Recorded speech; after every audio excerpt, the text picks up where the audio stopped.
Hello everyone, welcome to learn with Shefali. तो आज हम क्लास 9 साइंस का चैप्टर नंबर 2 की हम बैक एक्सरसाइज के क्वेश्चन आंसर्स करने वाले हैं, जो कि हमें हेडिंग में दे रखे हैं, that is revise, reflect and refine. ठीक है, तो इसमें 16 क्वेश्चन है जो कि हम इस वीडियो में कंप्लीट करेंगे। तो क्वेश्चन नंबर 1 हमें दे रखा है, differentiate between the following pairs of the term based on the clues given in the parentheses. ठीक है, तो ब्रैकेट्स में हमें क्या दे रखा है, ऐसे करके ब्रैकेट में हमें गिवन है कि आप इसके अकॉर्डिंग दोनों के क्या करो, डिफरेंस बताओ। ठीक है, सबसे पहला आता है हमारा cell membrane and the cell wall, दोनों में क्या डिफरेंस है, दोनों किस चीज़ में प्रेजेंट होती हैं, ये भी हम बताएंगे। परमेबिलिटी मतलब ये सिलेक्टिवली परमेबल हो रहे हैं, जो कि हमने पढ़े थे, ये फ्री परमेबल होती हैं walls. It allow only certain substances to pass through while blocking others, जैसे कि हमने पढ़ा था कि कुछ सब्सटेंसेस को ही अंदर आने दिया जाता है और अदर को ब्लॉक कर लिया जाता है। लेकिन इसके अंदर क्या होता है, it allow water and dissolve minerals को पास कर लिया जाता है, जिससे वो फ्रीली क्या होते हैं, मूव हो जाते हैं। It control what enter and exit the cell, ये कंट्रोल करता है सेल मेम्ब्रेन। और सेल वॉल्स जो है एक स्ट्रक्चरल सपोर्ट है, ये कोई कंट्रोल बैरियर नहीं होता है। और सेल्स वॉल सबसे मतलब किस में प्रेजेंट होता है, प्लांट सेल में प्रेजेंट होता है। ठीक है, ये पॉइंट भी आप इसमें ऐड कर सकते हो। नेक्स्ट आता है RER एंड SER, मतलब rough endoplasmic reticulum, smooth endoplasmic reticulum. इनका स्ट्रक्चर की हमें बात करनी है। देखिए, रफ, इसका सरफेस कैसा होता है, राइबोसोम से अटैच्ड होता है, इनका सरफेस जो होता है रफ होता है। ठीक है, it is lack ribosomes on its surface, इस पर बहुत कम राइबोसोम्स जो होती हैं वो होते हैं। इसमें राइबोसोम्स जो हैं वो सरफेस से अटैच्ड होते हैं और इसमें अटैच नहीं होते हैं। इट अपीयर रफ, ये बहुत रफ लगते हैं, जैसे आपको स्ट्रक्चर में दिख रहा होगा, rough and bumpy under an electron microscope में ऐसे दिखाई देते हैं। It appear smooth under an electron microscope में क्या होते हैं, बहुत स्मूथली आपको दिखाई देते हैं। These ribosomes are responsible for the protein synthesis, के रिस्पॉन्सिबल होते हैं राइबोसोम्स। ठीक है, और इसमें क्या है, involve in the synthesis and store the fats and hormones, ये करते हैं, ये स्टोर करते हैं। तो आपको इन दोनों का डिफरेंस भी पता होना चाहिए। नेक्स्ट आपका आता है क्लोरोप्लास्ट एंड क्रोमोप्लास्ट, पिगमेंट्स बतानी है इनकी, दोनों की क्या पिगमेंट्स होती हैं। देखिए, क्लोरोप्लास्ट की क्या पिगमेंट होती है, ग्रीन पिगमेंट होती है। और क्रोमोप्लास्ट की क्या होती है, इसमें येलो, ऑरेंज, रेड पिगमेंट्स होती है, जिसको हम कैरोटिनॉइड्स कहते हैं। ठीक है, contain pigments other than chlorophyll, yellow, orange and red pigment. इसमें क्या होता है, इसमें ग्रीन पिगमेंट होती है, ग्रीन पिगमेंट क्लोरोफिल। इसमें क्या होता है, chlorophylls observe sunlight for photosynthesis, के लिए सनलाइट एब्जॉर्व करता है। Found in the green parts of the plant, mainly leaves में ये प्रेजेंट होते हैं, जैसे कि आपको स्ट्रक्चर में दिख रहा होगा। इसमें क्या होता है, ये फ्लावर्स और फ्रूट में प्रेजेंट होते हैं, ये ब्राइट कलर्स के लिए रिस्पॉन्सिबल होते हैं और ये पॉलिनेटर्स को अट्रैक्ट करते हैं। एंड सीड डिस्परिंग एनिमल्स जैसे कि बटरफ्लाइज हो गई, हनी बीज वगैरह हो गई, तो इन सब क्या करते हैं, ये अट्रैक्ट करते हैं। ठीक है, हमने पिगमेंट्स की इसमें बात करी है। नेक्स्ट क्वेश्चन हमें दे रखा है, two similar animal cells are placed in two different solutions. अब दो सिमिलर एनिमल सेल्स ले रहे हैं, जो कि दो डिफरेंट सॉल्यूशंस में क्या होते हैं, डाले जाते हैं। Cell X is placed in pure water and cell Y is placed in a concentrated salt solution. ठीक है, X क्या हो गया, प्योर वाटर में हम डाल रहे हैं, और Y क्या हो गया, हम कॉन्सेंट्रेटेड, जिसके अंदर सॉल्ट मिक्स है जैसे वाटर में, उसके अंदर हम डालेंगे। ठीक है, अब cell are observe after some time, हमें सेल को ऑब्जर्व करना है। Cell X swell and cell Y shrink, जो सॉल्ट सॉल्यूशन वाला है वो क्या हो जाएगा, उसका शेल श्रिंक हो जाएगा और वाटर क्या हो जाएगा, बाहर निकल जाएगा। What statement provide the correct explanation for the above situations, आपको ये आपको 4 जो है दे रखी हैं, इसमें से आपको करेक्ट एक्सप्लेनेशन बतानी है। ठीक है, जैसे मैंने आपको यहाँ पर डायग्राम दिखा रखा है। अब सेल X की हम बात करते हैं, जो कि क्या है, प्योर वाटर में है। इसमें क्या होगा, स्वेल हो जाएगा और इसके अंदर वाटर होगा, क्योंकि इसके अंदर स्वेल का मतलब ये है ना, वो फूल जाएगा वो सेल, उसके अंदर पानी भर जाएगा। और कॉन्सेंट्रेटेड सॉल्ट सॉल्यूशन की अगर हम बात करते हैं, तो वो क्या हो जाएगा, शेल श्रिंक हो जाएगा और पानी जो निकल जाएगा वो बाहर निकल जाएगा। ठीक है, salt molecules moved into cell Y causing it to shrink, salt molecules Y के अंदर चल जाएंगे और वो श्रिंक हो जाएगा, ये स्टेटमेंट गलत है। Water move into the X and more water moved out of the Y के अंदर तो वाटर जाएगा नहीं, क्योंकि वो श्रिंक होगा, तो वाटर को क्या डालेगा, बाहर को डालेगा। Water move into the X cell moved out of the Y through the cell membrane, see ये चीज़ करेक्ट हो जाती है। इसकी एक्सप्लेनेशन मैंने लिख रखी है, मैं आपको समझाती हूँ। प्योर वाटर क्या होता है, हाइपोटेनिक सॉल्यूशंस होता है, जो कि रिएक्टिव टू X सेल में रिएक्ट करेगा। This cell higher solute concentration हो गया इनसाइड देन द आउटसाइड से, सो वाटर कहाँ मूव करेगा, सेल एक्स से ऑस्मोसिस का प्रोसेस होगा जिसकी वजह से सेल क्या हो जाएगा, फूल जाएगा, वाटर अंदर मूव करेगा। सेल वाई के अंदर क्या होगा, कॉन्सेंट्रेटेड सॉल्ट सॉल्यूशन जो है वो हाइपोटोनिक सॉल्यूशन है जो कि एक्स वाई से रिलेटिव हो गया। द आउटसाइड ज़्यादा सॉल्यूट है इनसाइड सेल से, सो वाटर जो है सेल के अंदर क्या करेगा, बाय ऑस्मोसिस से मूव आउट कर लेगा, बाहर निकल जाएगा और एक्स वाई क्या हो जाएगा, श्रिंक हो जाएगा। ठीक है, cell membrane is a selective permeable, it allow the water to move through but not large solute molecules like salt, sugar, इन सबको जो है वो अंदर नहीं लेता है सेल मेम्ब्रेन, वहीं पे उसे ब्लॉक कर देता है। ठीक है, की पॉइंट्स मैंने लिख रखा है जो कि मैंने आपको समझा रखा है। हाइपोटोनिक सॉल्यूशन क्या होता है, water enter the cell and the cell swell हो जाता है हाइपोटोनिक में। हाइपरटोनिक में क्या होता है, वाटर जो है वो लीव कर देता है सेल को और सेल क्या हो जाता है, श्रिंक हो जाता है। ऑस्मोसिस का प्रोसेस क्या होता है, osmosis is the movement of the water from the region of high water concentration से to lower water concentration through the selectively per membrane से। ठीक है, ऑस्मोसिस की डेफिनेशन आपको पता होनी चाहिए। ठीक है, नेक्स्ट देख लेते हैं। नेक्स्ट हमें दे रखा है, look at the diagram of the cell in figure 2.20, identify the parts labelled A to G and correctly match them with their functions given below. ठीक है, तो हमें क्या दे रखा है, डायग्राम दे रखा है, तो इसमें जो ABCD ये दे रखा है ना, तो इनके नाम हमें इसके अंदर बताने हैं, करेक्टली हमें मैच करना है। हमें हिंट्स भी दे रखे हैं, जैसे A जो है, A पॉइंट जो है हमें यहाँ पे इशारा कर रहा है, ये हमारा कौन सा हो गया, जल्दी से बताइएगा, ये प्लांट सेल है या एनिमल सेल है, वो हमें बताना है इसके अंदर। फर्स्ट हमें इसमें दे रखा है, control all the activities of the cell, सारी एक्टिविटी ऑफ द सेल को कंट्रोल करता है। क्या चीज़ कंट्रोल करती है, न्यूक्लियस कंट्रोल करता है ना। तो हमारा बी में क्या आ जाता है, न्यूक्लियस, ये है क्या है आपका, न्यूक्लियस है। नेक्स्ट आ जाता है side of the cellular respiration system, ये आपको बहुत अच्छे से पता होगा, दैट इज़ माइटोकॉन्ड्रिया। माइटोकॉन्ड्रिया कहाँ पर है हमारा, जल्दी से बताइए, ए है हमारा माइटोकॉन्ड्रिया, ये इसकी तरफ इशारा कर रहा है, तो ये हमारा क्या है, माइटोकॉन्ड्रिया है। Storage organelle that also provide rigidity to cells, तो ये क्या होगा, स्टोरेज ऑर्गेनल्स, स्टोरेज करता है ऑर्गेनल्स को, प्रोवाइड करता है रिजिडिटी टू सेल्स, तो ये हमारा क्या हो गया, वैक्यूल्स। तो वैक्यूल्स हमारा कौन सा होता है, दिखने में कैसा दिखता है, हमें वो चीज़ हमें इसके अंदर बतानी है, दैट इज़ जी पार्ट, ये हमारा वैक्यूल्स होता है जो कि हमने पढ़ा था, सबसे बड़ा सा होता है ये ओपन सा। ठीक है, नेक्स्ट हमें दिख रहा है, separate the cell content from the surrounding, cell content को फ्रॉम द सराउंडिंग से सेपरेट करता है।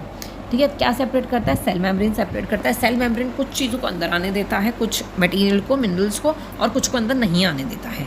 तो इस वजह से क्या चीज़ हो गई, सेल मेम्ब्रेन हो गई, और सेल मेम्ब्रेन क्या है, एफ वाला सेल मेम्ब्रेन है हमारा।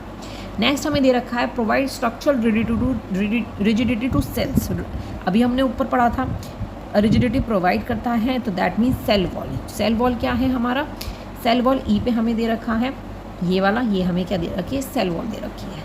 ठीक है, नेक्स्ट हमें दे रखा है, pack and store the mineral receive from the ER से रिसीव्ड होते हैं, तो कौन रिसीव करता है ये आपको बताना है, दैट इज़ गोल्गी एपरेटस का ये काम होता है। और गोल्गी एपरेटस कैसा दिखता है, ऐसा दिखता है।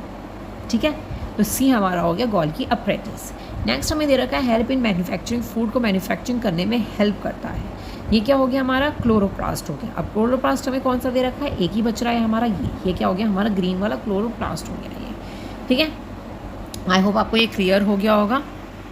नेक्स्ट क्वेश्चन देख लेते हैं।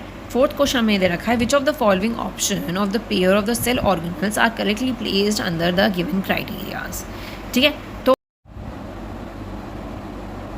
आपको इसमें ये बताना है कि कौन प्रेजेंट सेल में प्रेजेंट है और कौन एनिमल सेल्स में प्रेजेंट है। ठीक है, ल्यूकोप्लास्ट क्या हो गया, प्लांट सेल्स में क्या हो गए, प्रेजेंट हो गए। ठीक है, यहाँ पे मैंने एक्सप्लेनेशन में लिख रखा है प्रेजेंट हो गए, और सेल्स वॉल जो हो गई वो एब्सेंट हो गई, किसमें, एनिमल सेल्स में। माइटोकॉन्ड्रिया की अगर हम बात करें तो दोनों में ही क्या होती हैं, ये प्रेजेंट होती हैं। ठीक है, गोल्गी एपरेटस की हम बात करते हैं तो गोल्गी भी दोनों में ही प्रेजेंट होते हैं। लाइबोसोम्स की हम बात करें और ER की अगर हम बात करते हैं तो दोनों में ही क्या होती है, प्रेजेंस होती है। ठीक है, जो कि आपको इसके अंदर बतानी है। नेक्स्ट हम देखते हैं, two students, Renu and Rohit, were have a discussion on the plastelates. Renu emphasized that all the parts of the plants, even roots, contain plastides. However, Rohit did not agree with the statement and told her that the plastelates are absent in the plant roots since the roots are underground and do not need to perform the photosynthesis. Who is correct? Justify your answers.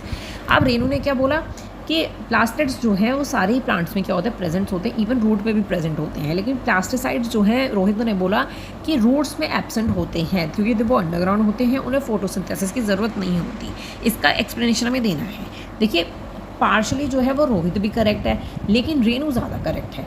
वो कैसे correct है? Rohit right है क्योंकि root जो है वो photosynthesis का process नहीं करती, अंडरग्राउंड होती है, वो सनलाइट रिसीव नहीं कर पाती, तो इसीलिए chloroplast are indeed absent in the root sales.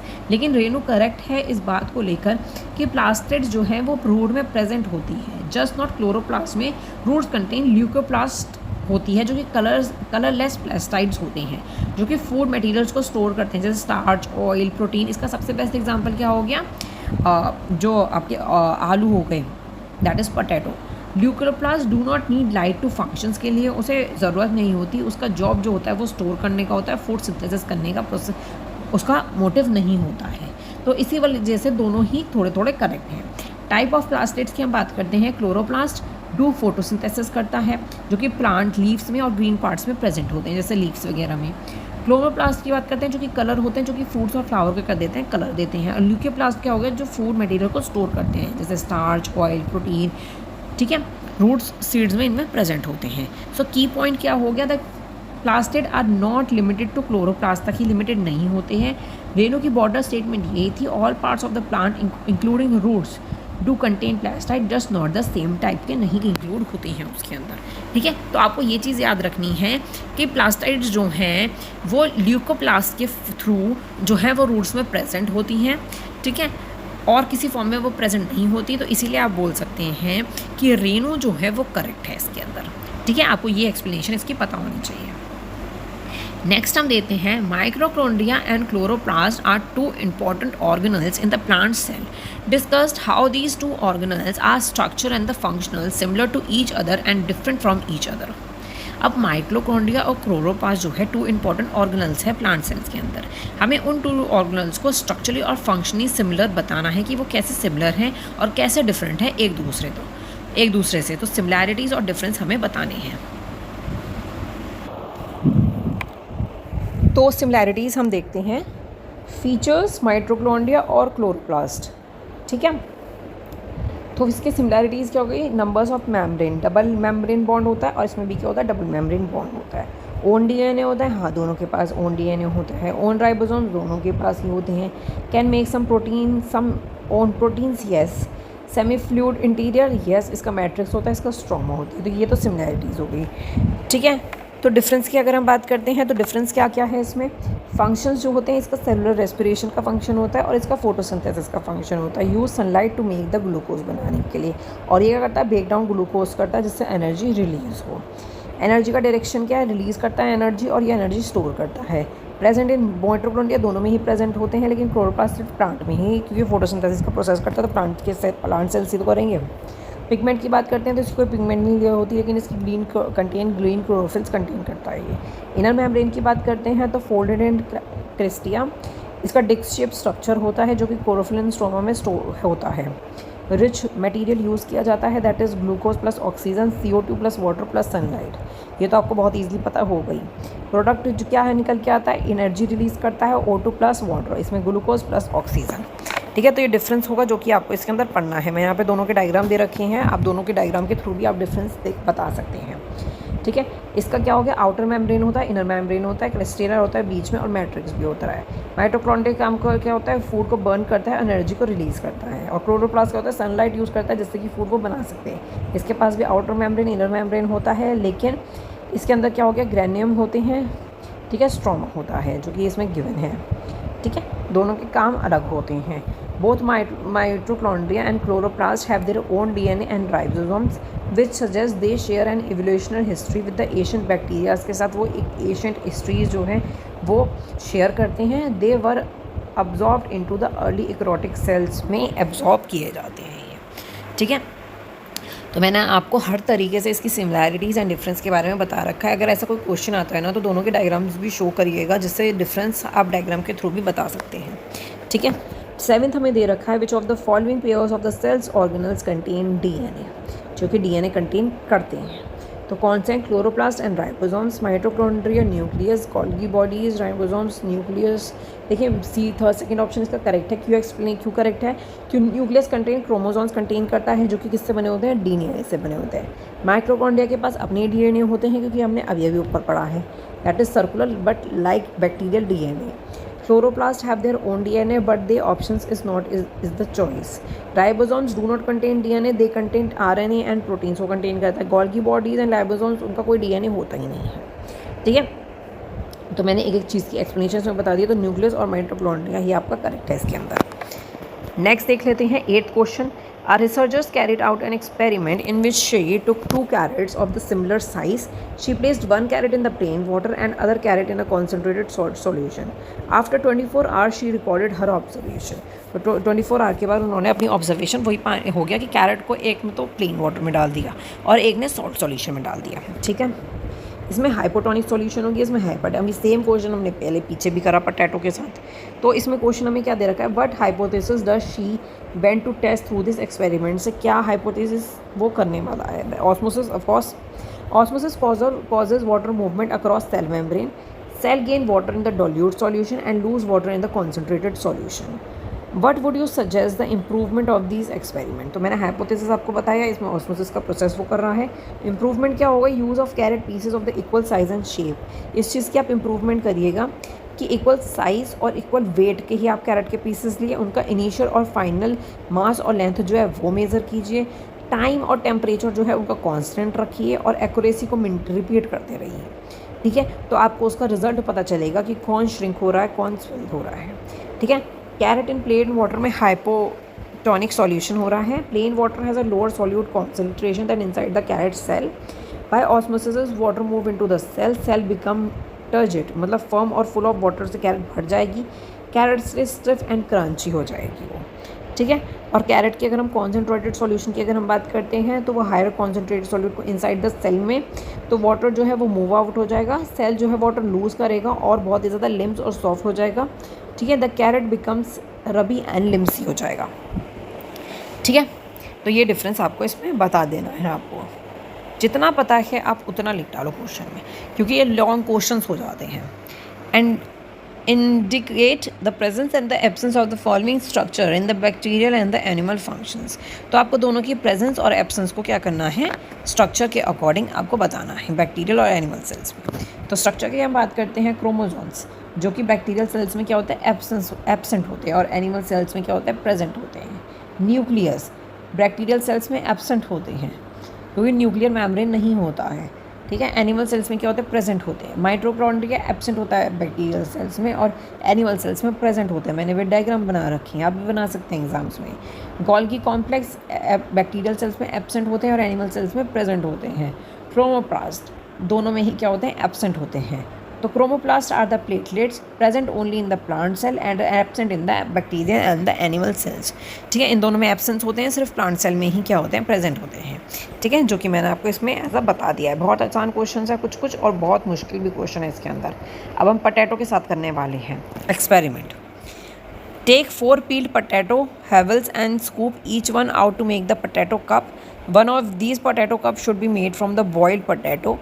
Place each of the potato cup or the bakers containing water. Now set up the experiment as follow.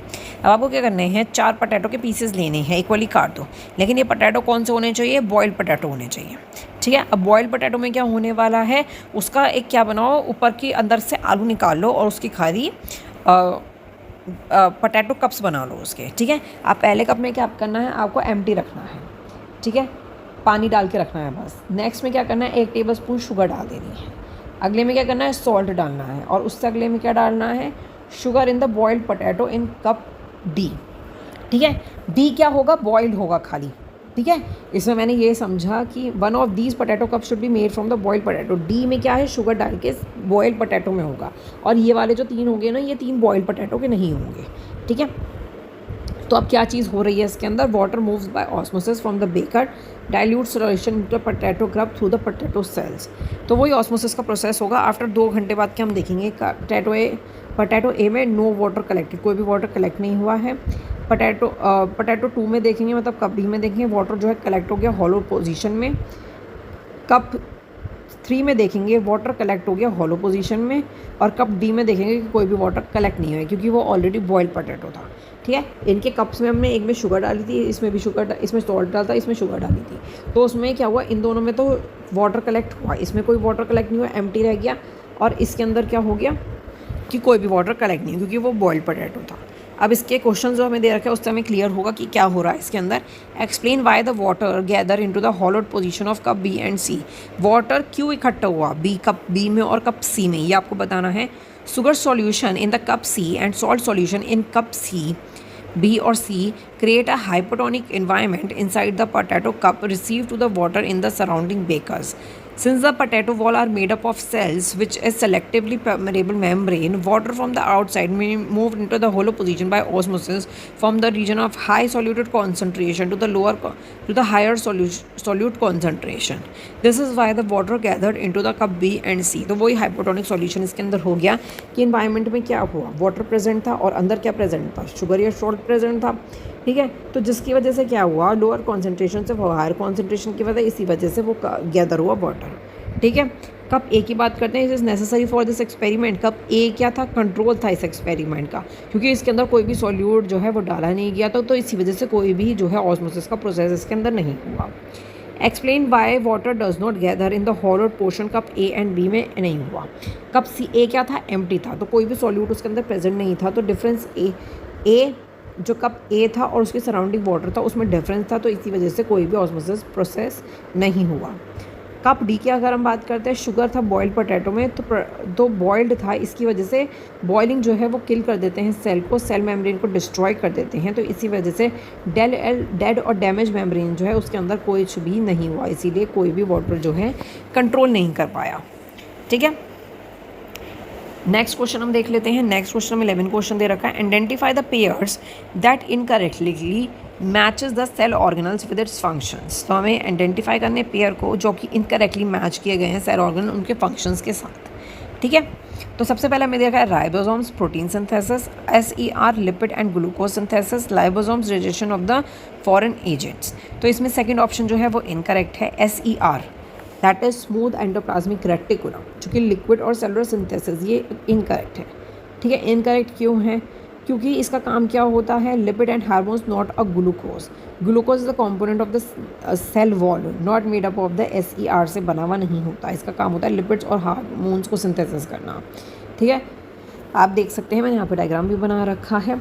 Protein synthesis करता है, जॉइन करता है amino acid जिससे protein जो है form हो। SER ये गलत है, ये सिंथेसिस करता है लिपिड एंड हार्मोन्स को, cellular is not made here, यहाँ पे नहीं बनते हैं। लाइबोसोम्स क्या होता है, डाइजेशन करता है फॉरेन एजेंट्स का, ठीक है, तो ये ब्रेक डाउन करता है फॉरेन मटेरियल और वेस्ट को, ठीक है, तो ये हमारा करेक्ट है। नेक्स्ट हमें दे रखा है 12th question, what outcomes do you expect if all the mitochondria are remove from the eukaryotic cells. में क्या आउटकम निकल के अगर माइटोकॉन्ड्रिया को रिमूव कर दिया जाए एंड एक्रोटिक सेल से, ठीक है। तो इसकी डिटेल एक्सप्लेनेशन मैंने साइड में लिख रखी है कि उसका क्या क्या काम होता है। हम मेन मुद्दे पे आते हैं। माइटोकॉन्ड्रिया को अगर रिमूव कर देते हैं तो वो प्राइमरी सोर्स ऑफ एनर्जी जो है ATP उसको लूज़ कर देगा और कुछ भी फंक्शंस को वो काम नहीं कर पाया। ये होता है आपका नॉर्मल सेल्स विद माइटोकॉन्ड्रिया, और विदाउट माइटोकॉन्ड्रिया कोई भी एनर्जी जो है वो प्रोड्यूस नहीं होगी, ठीक है। उसका काम ही एनर्जी प्रोड्यूस करना है। पावर हाउस होता है ऑफ द सेल का, द सेल्स बिकम लाइफलेस हो जाएगा इसके बगैर, ये की पॉइंट है, लाइफलेस हो जाएगा बिल्कुल, ठीक है। आप ये साइड में जो हमें डिटेल दे रखे हैं ये आप पढ़ सकते हैं।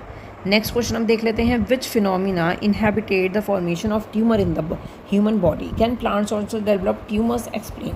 देखिए एनिमल सेल्स की हमने जो है ट्यूमर की हमने बात करी थी ह्यूमन बॉडी में कि कैसे ट्यूमर जो है वो बनता है, लेकिन इसमें ये पूछा गया है कि प्लांट सेल्स में भी ट्यूमर बन सकता है, तो उसका क्या होता है। सबसे पहले मैंने इसमें ये एक्सप्लेन कर रखा है कि एनिमल सेल्स में कॉन्टेंट इनहेबिटेट होता है। कॉन्टेंट इनहेबिटेट क्या है, नॉर्मल सेल्स में जब सेल्स जो है वो नेबरिंग सेल्स के कॉन्टैक्ट में आते हैं तो स्टॉप डिवाइडिंग के सिग्नल्स जो हैं वो सेंड कर दिए जाते हैं, तो वो जो सिग्नल्स होते हैं उसको हम कहते हैं कॉन्टैक्ट इनहेबिटेशन।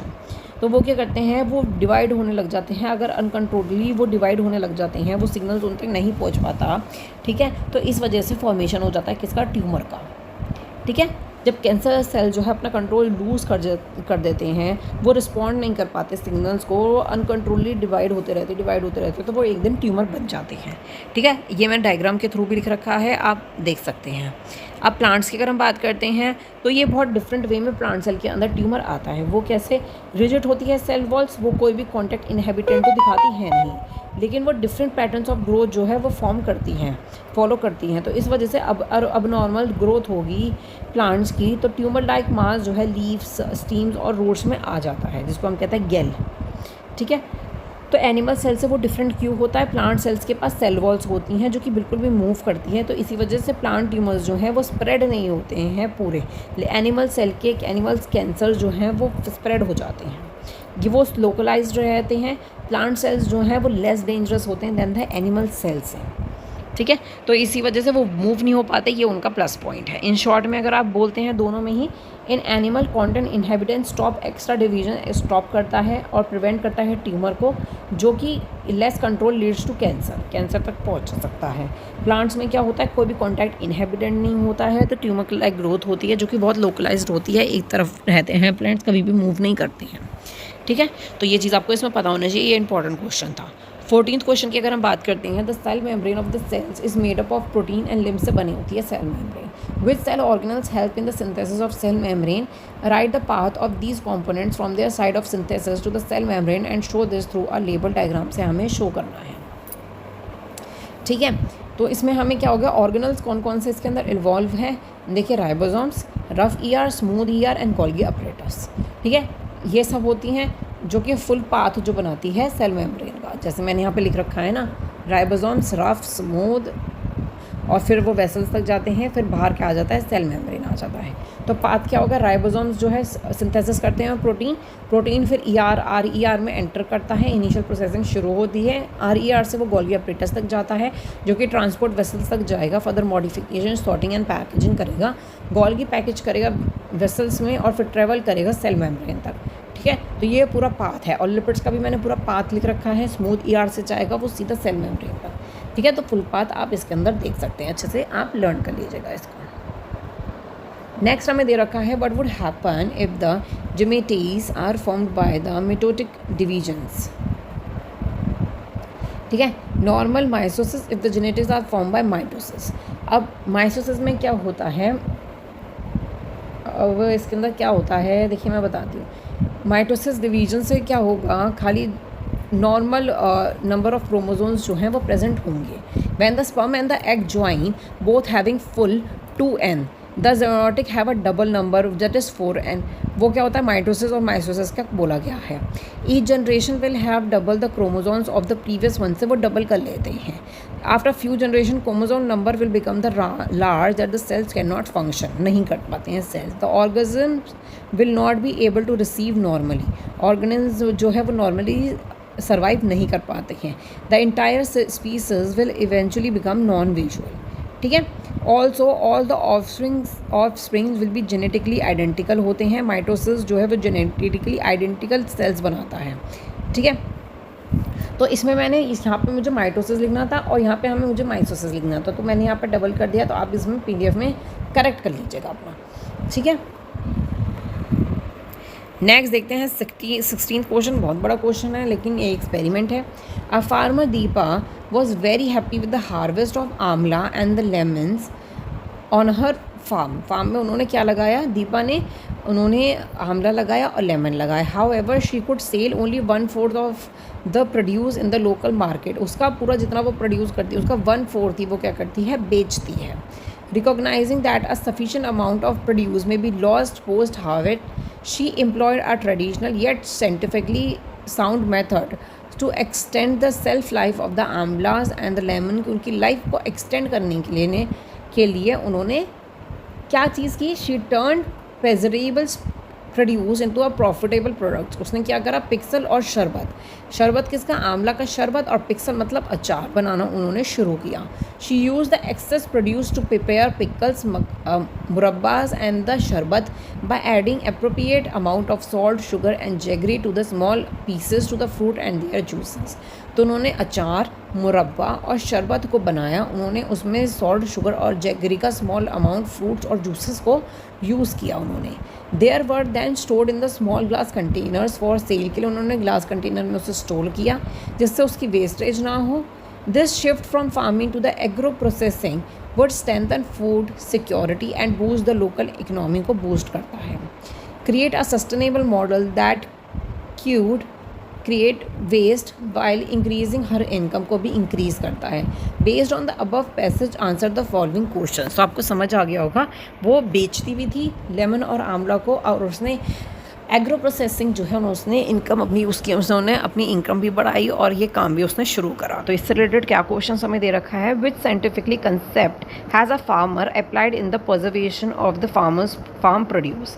तो क्या साइंटिफिक कंसेप्ट लगाया फार्मर ने जिससे उन्होंने इस जो फार्म में जो प्रोड्यूस हो रहा है उसको प्रिजर्व करके रखा।